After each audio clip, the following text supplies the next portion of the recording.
Hi everyone. So we have Aaron Osman here, and Aaron is a mindset and behavior coach. So we're very lucky because Aaron's super busy and we got this amazing opportunity to interview him. And so I'm very excited.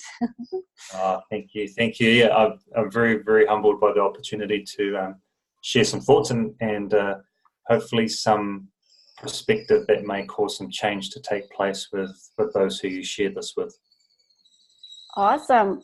So Aaron, let's get started with, just your story. How did you start your journey, and what was your inspiration to get into this field? Right. Well, that's a very long story, so I will try and keep it as brief as possible. It started way back as a young father, really. I think 2010, I think it was, where I was not doing too well financially. Had at the time two young kids, and my wife was away for the weekend. And I remember just sitting on the couch feeling quite sorry for myself because not having much income and having a family to raise was not the life that I thought I would be having. And so asking the question, surely there must be a better life than this, opened the door to a possibility that I did not know existed. And it really did start with going to the video store when we used to have them back in the day and finding the movie The Secret. And that's generally when anyone doing personal development would have come across that at some point. Yeah, absolutely. Now, I'm not saying anything about that movie itself, but however, it was an eye opener, and it communicated to me a different way of looking at things. And so I'll give it credit where that is due, where it did open my mind to possibilities of laws that I didn't know that existed. So that began a size within it. So Bob Proctor, Jack Canfield, John Assaraf, etc. Studied them for a long time and started to learn this different way of thinking and how those thoughts triggered certain behaviors, and those behaviors created results. What really took place in terms of accelerating that particular field was when I was working in the health industry, the fitness industry, and applying that to people who were trying to lose weight, gain muscle, whatever their goal was. They had great plans, great trainers, but for whatever reason, it still did not work. And that got me curious, and I started to ask around the members of the gym what was happening in their life, what kind of lifestyle did they have, what were some of the things that they felt were causing them not to succeed in that space, and started to notice about 13 distinct patterns that each of them had. And then as I started to dive deeper, it really started to point down to one critical component, which was stress. And stress was the major vehicle that stopped people from accelerating. As you know, we live in a very high-stressed, high-strung world where there's lots of things that cause people to stay up late at night and not get obviously all the nutrients, all of the good sleep, all of the lifestyle that they want. It caters for so much, right? Yeah, absolutely. And so I spent about 4 or 5 years really diving deep into every aspect of what stress does, from physiological through to your psychological, through even the emotional aspects of it, and the spiritual plane as well, trying to get that holistic approach. And from that, I started to put together what it was that would drive people to make changes that actually had a lasting result. So all of the methods that we see, all of the different things that are out there in the marketplace may for a time work, but it doesn't really get to the root cause of why people are behaving the way that they do. And so I use the word behavior because that's what it is. Those are the actions that we take. It's not a reminder of people of how they badly behaved at school. It's more of you do things for a reason, and sometimes you don't understand what that reason is. And so I'm trying to help people identify why they do that from what's happened in the past, and then we change it. Right.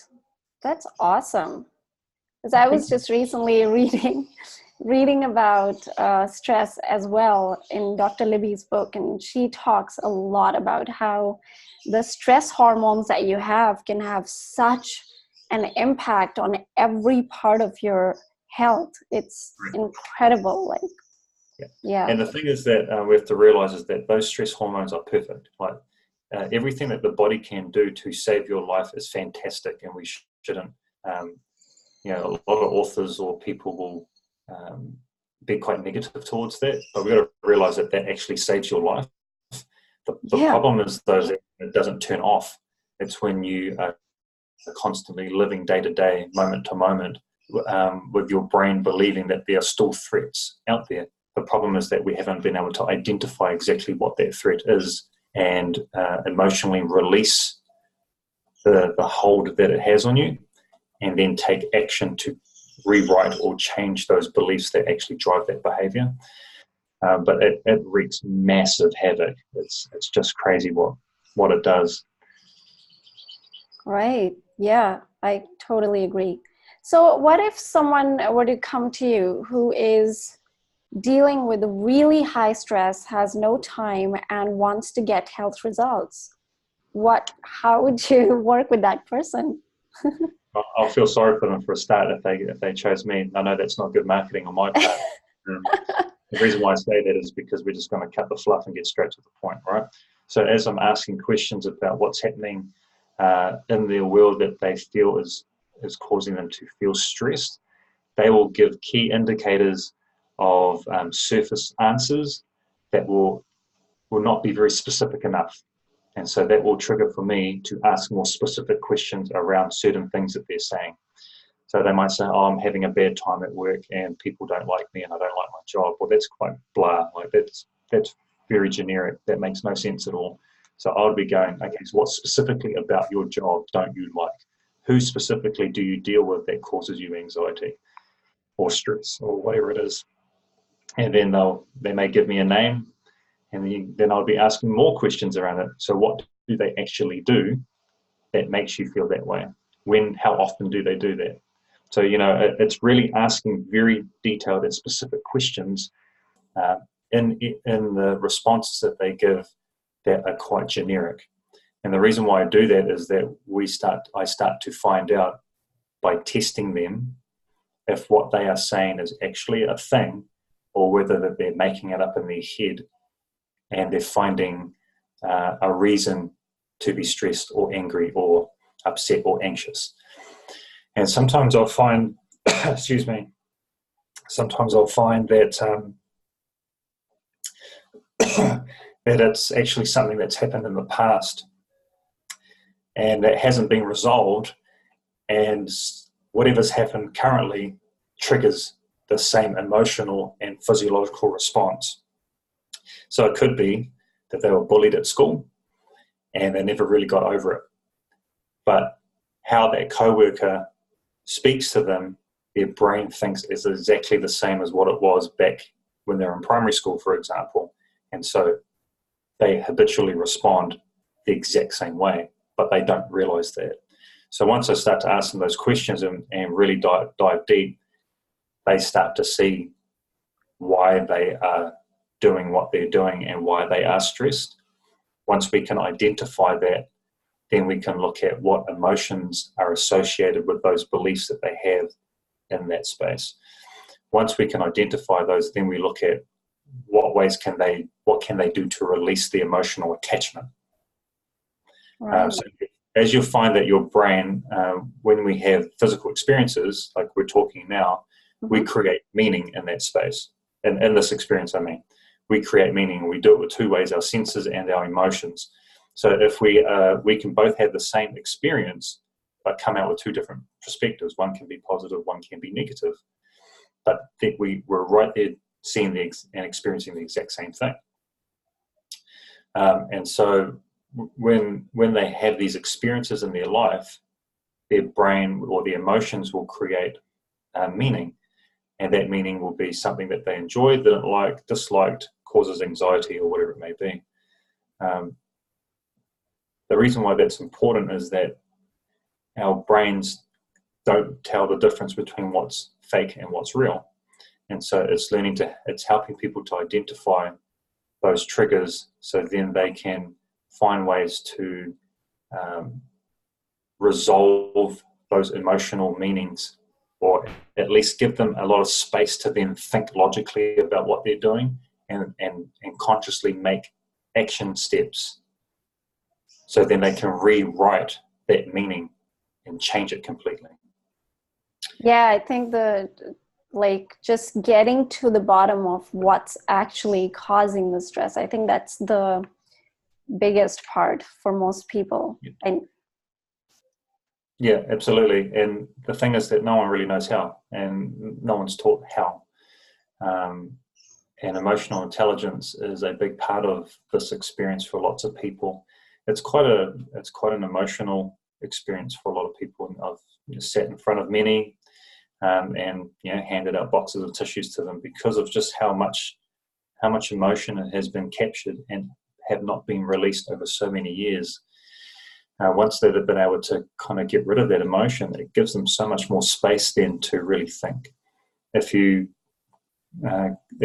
reflect on your own life when you've been highly stressed in whatever situation, it could be just university studies and you've got 3 exams due on the same day. It could be whatever it is.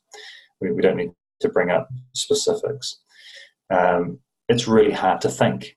It's really hard to act. It's really hard to be conscious about what you're doing because your emotions hijack your brain and it takes over. And the only thing you have left is survival instincts, which is not really much in that department. You don't plan for things. You can't figure out things. Your whole body and your whole mind is consumed in what you think is a threat. And what you feel is a threat. So by trying to identify and release some of that, it gives you now the space to really start to consciously make some choices that you have control over. And then things start to change. Yeah, totally. I totally get that, because 2 years ago when I first had come to Indonesia and I just started the business and I was new at it, I think my stress levels were so high and I didn't know how to stop. So I was like every single day, go, go, go, go, go. After about 6 months, I started getting some really different kinds of health issues. And I was like, there just came a point where I was like, I just cannot function. So I gave myself kind of like a mental break where I was like, right now, business is just not my priority, and I'm going to completely focus on getting my health back on track. And you won't believe, like, my business exploded during that time. I was doing way less than I was doing before.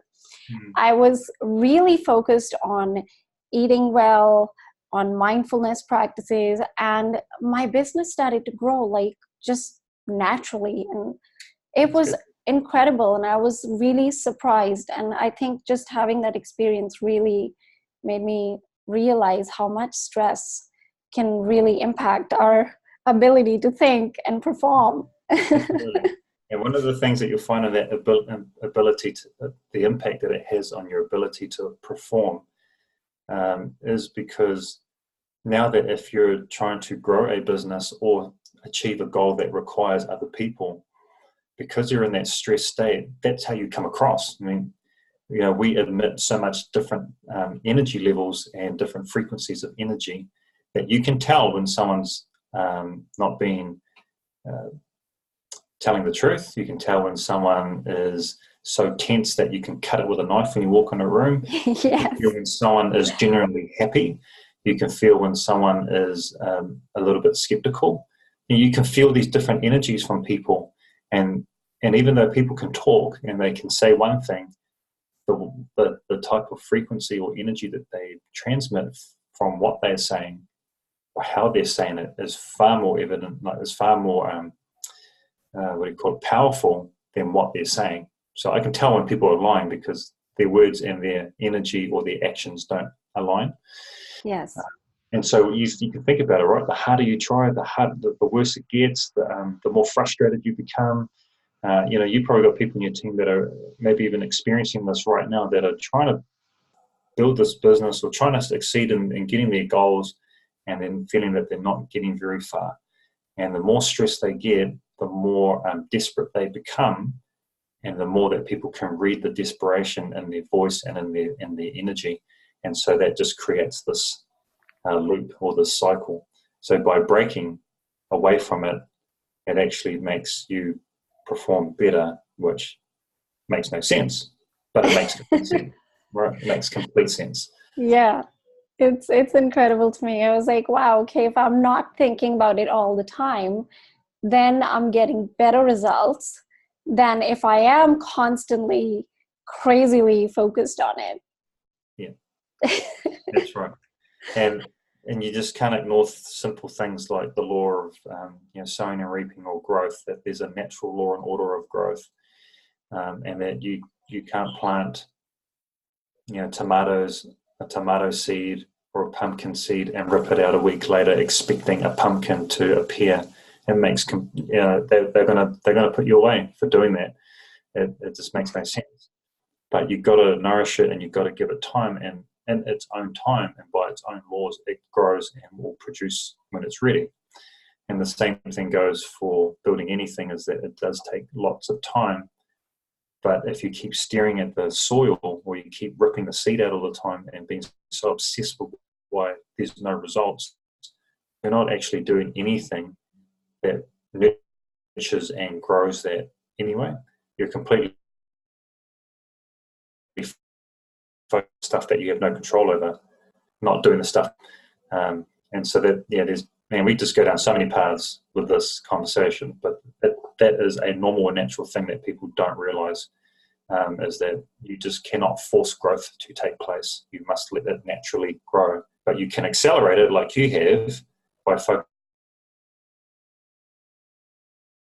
focusing on yourself, focusing on things that people can see. Yeah, absolutely. And also feeding to do the right things at the best way possible, so then you're getting the most return out of your efforts. Yeah, for sure. I totally agree. Okay, so now I wanted to ask you, you're big on habits and changing habits to really help people with their health and fitness. So how do habits and mindset contribute to someone reaching their health and fitness goals? Okay. Well, our results stem from our behaviors, our actions that we take. But it's not the one-offs, it's the repetitive actions that drive our results. And the reason why I'm so big into this whole idea of mindset and behavior is because in order for people to achieve those goals, they need to realize what actions are they doing on a consistent basis that's contributing to what they're experiencing at the time. And habits are everything. So how it starts is that, when we have those experiences that I was talking to you about, we create meaning. Now, those emotions that are attached to the experience that we have, if we start to repeat that experience over and over, either in our mind, or we start to tell people about it, or we relive it, or we physically experience it, that starts to form a belief that when I have this experience, then this is the result that will come from it, or this is what I expect to happen. That belief, as it starts to form and grow, shapes our actions. We create rules around our actions of behavior. So when A happens, then I will behave B to counter A, or to deal with A. And then over time, those actions now start to form habits. And those habits start to create the realities that you experience. Those realities will validate what you've been thinking all along. And so you can imagine anyone, even you may have experienced it yourself, where you've thought negatively about something, like, I'm not good at this. I never experience this or achieve that.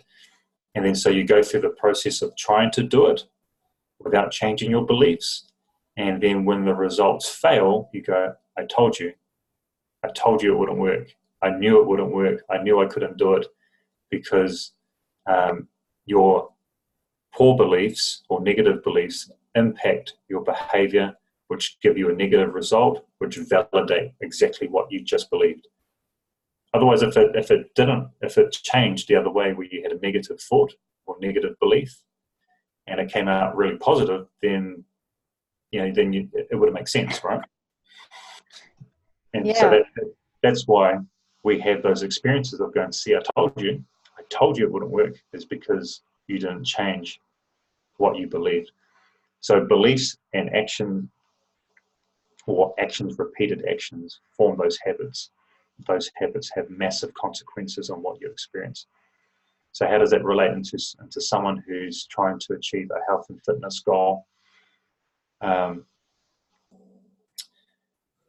Consistency is key. When we're doing any sort of exercise or nutrition, consistency is key. You cannot be in it half pie. It's either you're committed or you're not. There's no other way around it. If you're half committed, then don't bother, because you're going to be really, really frustrated. And so all it takes is for someone to change their lifestyle or achieve some health goal. It just takes for them to focus on one thing that they're going to do different and commit to doing it. That's all it is. It's that simple. So for someone, it might be getting up at 5 a.m. to go to the gym. Yeah. Now, if they focus just committing on that 5 a.m. wake up no matter what, then it actually changes the rest of their day, and it can change the rest of their month, and it can change the rest of their year. What they do at the gym is not really an issue at that point. It's actually getting the first habit right by waking up at 5 a.m. if that's what they want to do. If they commit to that, what it does is it builds a thing called self-trust. That if you commit to something, you follow through with it. That self-trust then builds confidence that you have the ability to do something more than one. And self-trust is important when we're trying to achieve things. If we make a commitment to ourselves and don't follow through with it, then we essentially let ourselves down. And so our capacity then to take action or to accomplish things or to achieve things diminish every time we don't keep a commitment to ourselves. And so it's vitally key that you start with one commitment and you don't miss it. Now, I say that with a bit of caution, because we can get too caught up on being perfect, but habits can be very strong even if you're not perfect. And it's one thing that I think is important to note, is that people see the Instagram and the Facebook and the 4-minute motivational video, all of that other trash, and then they see the perfection. Well, yes, you can get perfection if you edit the video. You can get perfection if you put a filter on it, but that's not how life works. But consistency, if you're consistent, you've got a good habit. And I think that if people are understanding those concepts, then they apply it to their life, no matter what the circumstances are. And the reason why I don't speak about specifics is because the principles are key. They can be applied whether you are in America or Australia or New Zealand, whether you have one child, no children, or whatever. It makes no difference. You can still apply the principles. But the great thing is that you get to control what that success looks like according to you and your circumstances, not to someone else. Right. And do you think it's better for people to say, like if they decide that, okay, from today onwards, I'm going to completely change my lifestyle and I'm going to have a totally different, like they get committed to getting their ideal body, and is it a good idea for them to get into it like, okay, I'm going to wake up at 5 o'clock, do gym every day and like do it really quickly? Or do you think it's better for them to slowly start to change their habits? What's a good way to actually change their habits? I think I think that depends on the individual that have stopped those habits of training and being consistent. They probably have a different mindset where they can really be disciplined and do that. And they've just missed it. They've just missed all of that discipline and the training, and they could just go all out straight away, no problem. And you'll get some who are not conditioned like that. And by taking it slowly, they condition their mind and their body to respond and adapt. So any person that used to come see me as a personal trainer, I wouldn't take them through the most intense, grueling workout that I could think of just to make them vomit for fun. It would be to look at where they are now, what were they like in the past, and then condition their body to get used to the idea of regular exercise. I couldn't care less what the exercise was. All I cared about was developing the habit of doing it.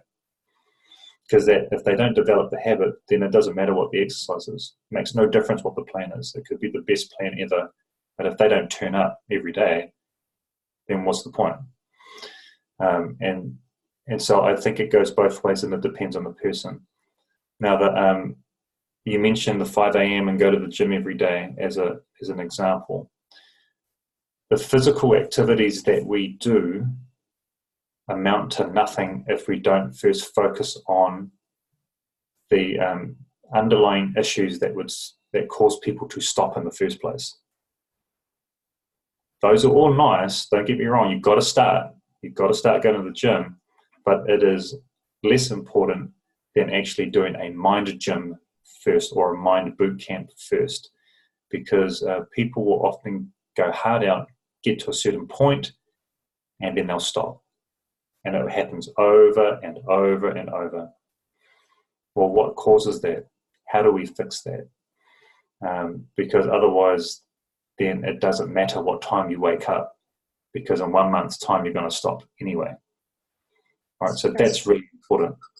We've got to focus on those things first, identifying those things that cause people to stop, cause people to have a bit of fear or reluctance or anxiety about going to the gym or regular exercise or whatever classes that they take. Why do they feel fearful or reluctant about, making good, nutritious food every single day, or even the possibility of achieving what it is that they want? Some people are really scared of success. If we don't identify those first, and then it really doesn't matter. You can give them anything and it won't matter. Now, some people will find it as they go along, but from my experience and from the research that I've conducted on a majority, is that there's lots of emotional things that we need to change quickly through the process. Right.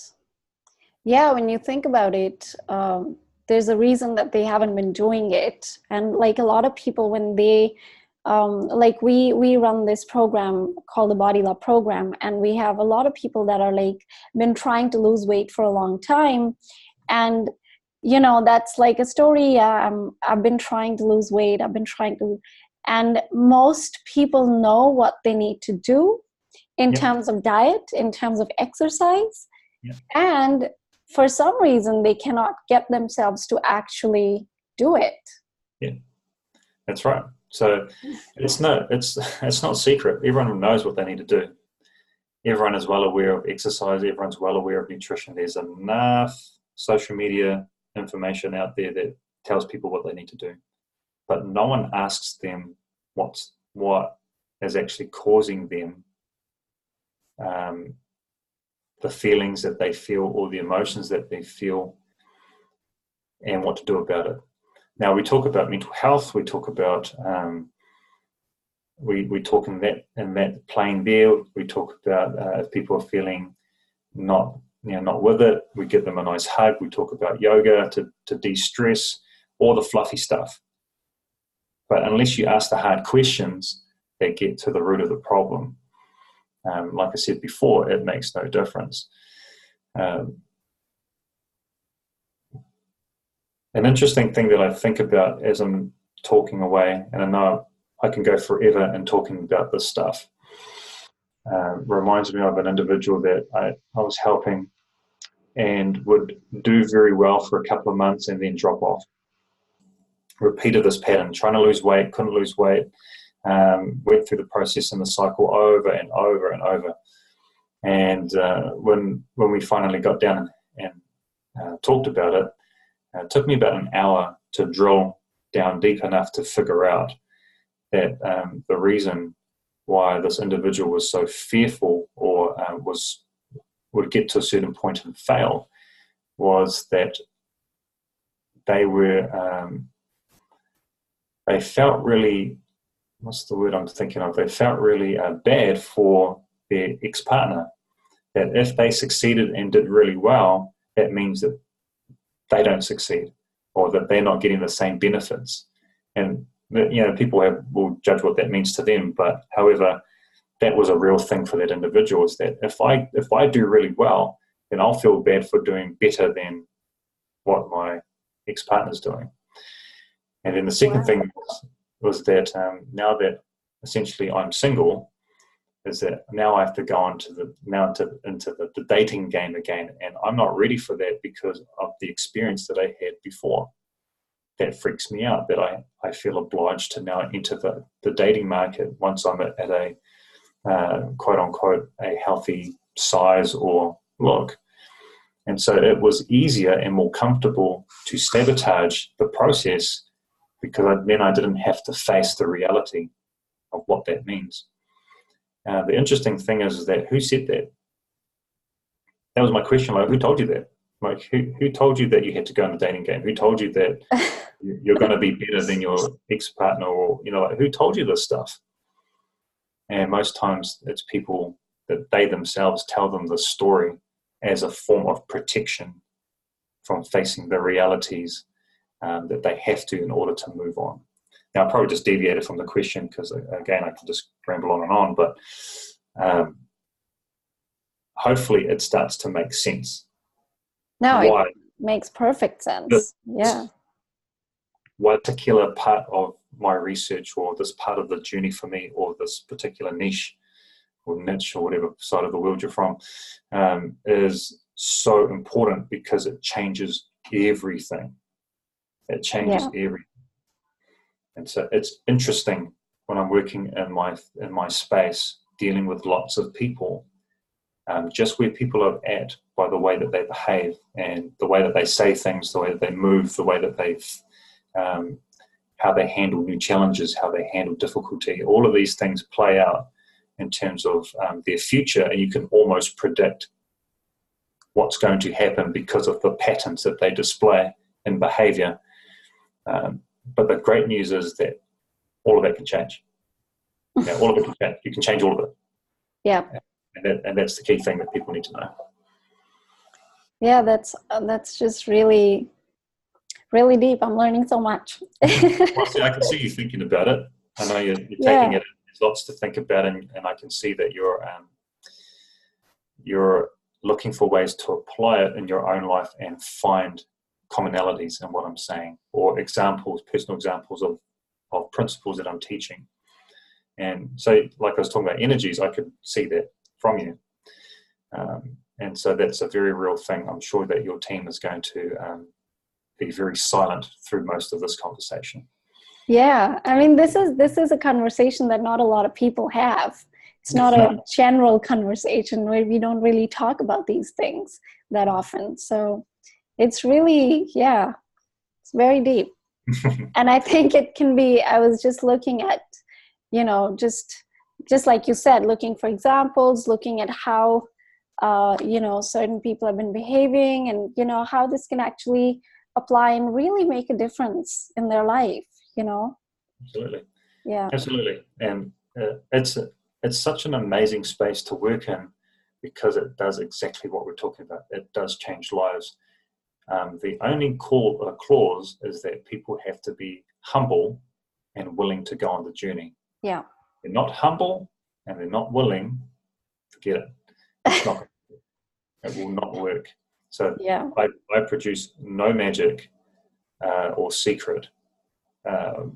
wording pill or whatever to get people to change. They must be willing to come on the journey. Otherwise, you will not do what it takes to make change happen or cause change to happen. You will find a reason not to do it. And so that only just makes the person's situation worse when they're not willing to go on the journey. Yeah, I mean, willingness is number one for anything. Yeah, absolutely. And willingness really means no conditions. Yep. So some people go, I'll do that if, I'll do that on this condition, I'll do that. There's a clause behind it. There's a reason. They'll do it on the basis of something. That's not how it works. Humility is being willing to do it no matter what it is, no matter what it takes to complete it, and having no expectation.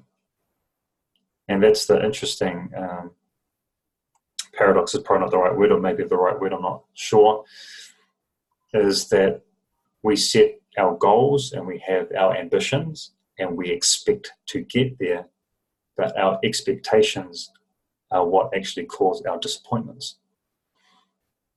And the reason why that is the case is because we expect things to go in a linear approach, or we expect things to be done in a certain way. We don't allow the nature or the natural cause of growth to take place.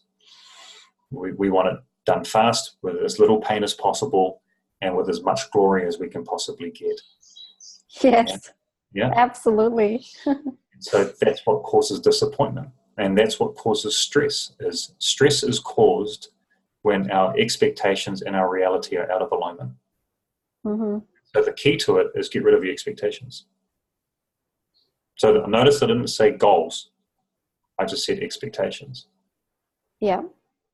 And so once you get rid of your ego and you get rid of and check that at the door, and you focus on not yourself, but on serving others or doing the tasks that you need to do that actually produce the results you want, and you're not doing it on condition of or with some sort of clause, you're giving your full heart to it, you're giving your full commitment to it, then you start to see the magic happen. You embrace more feedback. You're looking for ways to improve. You're willing to learn new skills. You're willing to apply and fail. You're not overly worried about the outcomes of certain things because you know that it's just part of the journey to get to where you want to go. You're more open and willing to do and to become. But it all starts from humility. That's the key principle out of everything that we've talked about. Humility. Yeah. Don't have it, forget it. Forget it. Don't bother. Just shut down the video now. Yeah, absolutely. I mean, you can't really get anywhere if you're not willing to actually try what you're being asked to do to achieve the results. Sure. Absolutely. Yeah, absolutely. So what are the top 3 things that you would get someone to do at the start of their health journey? Okay, top 3 things. I have 3 words that I often use, and that's identify, release, and align. So we identify what it is that they obviously want, what it is that that's causing them not to behave the right way or to take the right actions, right? We identify those things that hold them back. We clearly define exactly what they want. Now, here's the thing that you would have heard of many, many times. I am now committed to go on my health journey. I'm committed to lose weight. I'm going to lose weight. What on earth does that even mean? What does it mean? You lose what, half a kilo? A kilo? What does that mean in terms of the way you look, the way you feel? Like, what does that actually mean? That's the question. Everyone gives you this very surface answer. Oh, I'm going to get healthy. What does that mean? I have no idea what healthy means to you. But until you get specific about what that means to you as an individual, now we can start aligning some actions that will bring that to pass. So people got to get really clear about what that is. And getting really clear doesn't have to be very like a very long-winded list of things, but you need to know exactly what that looks like. It's no different than trying to go on a journey or a trip and you have no idea where you're going. You just want to go somewhere. Oh, I just want to go to a city. Oh, what city are you referring to? Where is the city? How long will it get there? What roads do you need to take? Is it a car? Is it a plane? Like, what do you mean? What are you talking about? How much is it going to cost? All right. People just don't, well, smart people just don't go on trips without planning it first. Yes. And I know some do without planning it, but smart people will, well, let's just say people I would prefer to hang out with would plan their trips, and they would budget the costs, the time, what airlines. You look at all of those things, and that all of that stems from knowing exactly where you want to go. I want to go to Europe. We're going to go to Paris. We're going to go to Italy. We're going to go to Portugal. We're going to go to Spain. These cities for these nights. Right, now that you have this idea of what the holiday looks like, it's no longer, I'm just going to go on holiday. Now you start looking at all of the actions that you need to take to make that happen. Yeah. So, no different. Those are the top three things, right? Identify it. Now, release means we're releasing the, excuse me, the emotional stress that holds us back. We do that through journaling or confronting the individual that's caused you distress, or could be you if you've done it to someone else. You may need to go and try and restore what it is that you damaged. Whatever it is that allows you to free yourself from those emotions that hold you back, so then you can concentrate on doing the things that actually get you where you want to go and start to create a different emotional response.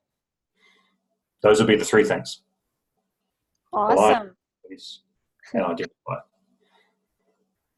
That's really awesome. I think that really gives, our viewers a very simple, but at the same time, like an actual idea of what to do, how to start. So thank you so much for that. Any last words of advice? Yep. Lots and lots and lots and lots. Lots and lots of lots. I will try and keep it brief. The one thing that stands out to me as I just take the opportunity to think and feel is just be kind. Just be kind. Be kind to others. Be kind to yourself. And that has almost, it may feel like it has very zero relevance to everything that we've just spoken about. But compassion is a very powerful motivator, and it's a very powerful connector to people. And our adversities that we have in life are there for a reason. They build character, but they also allow us to connect, and they provide an opportunity for us to see people as human beings, not as labels. So if we can use our ethnicity as a label, we could use our gender as a label, we can use our religion as a label. I am this, I am that, right? These are labels. Yeah.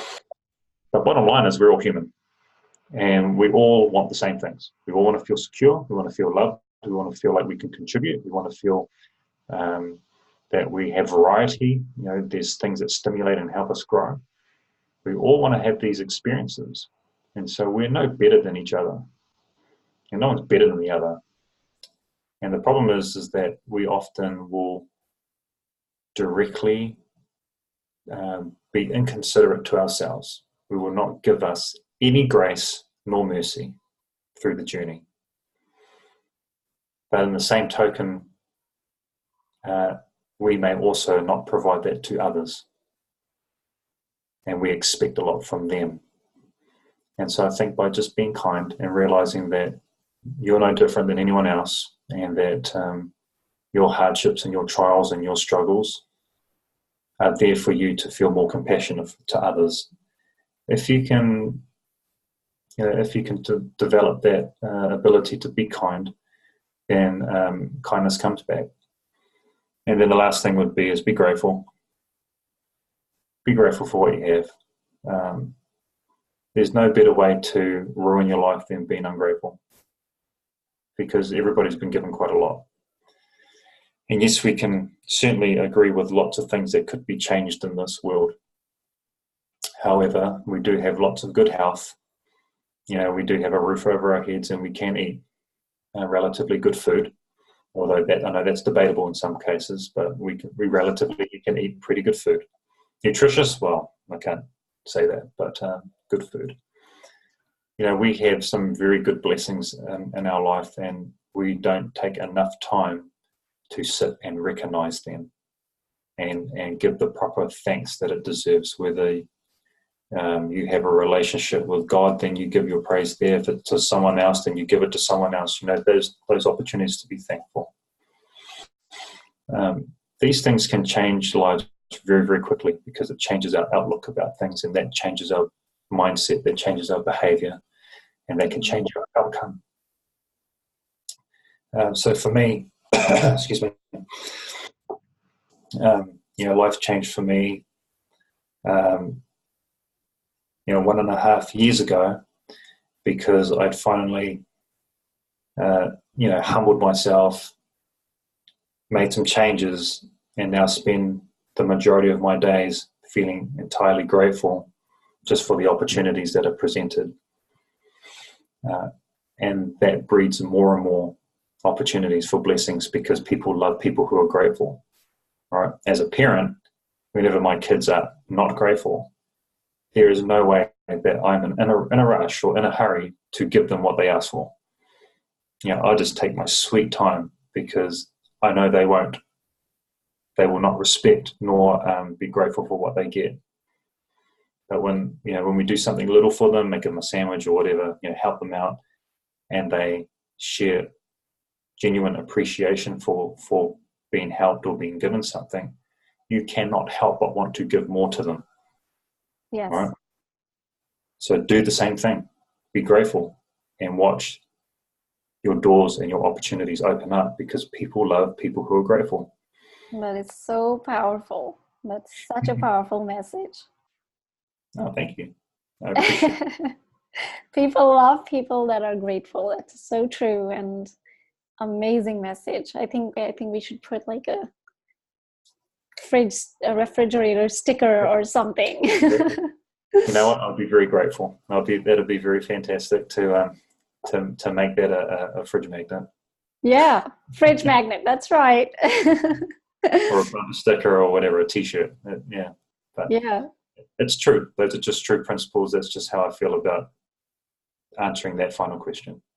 Well, thank you so much for taking the time to be with us, and it's just really been absolutely amazing getting to know you, and everything that you've shared has provided so much value. I just know that when people watch this video, they will get so much value out of it. So thank you so much. I'm very grateful. Well, I too am very grateful, and I'm glad that I'm able to share something, and hope that it will provide some value for someone that may change their life. But I'm indeed grateful for the opportunity just to share that message, and just to share a few things that I've learned along the way. But like I said, there's a lot more I could say. However, I'm just happy to have an opportunity to say something. So thank you. Awesome. Thank you. Bye for now. Okay. Okay.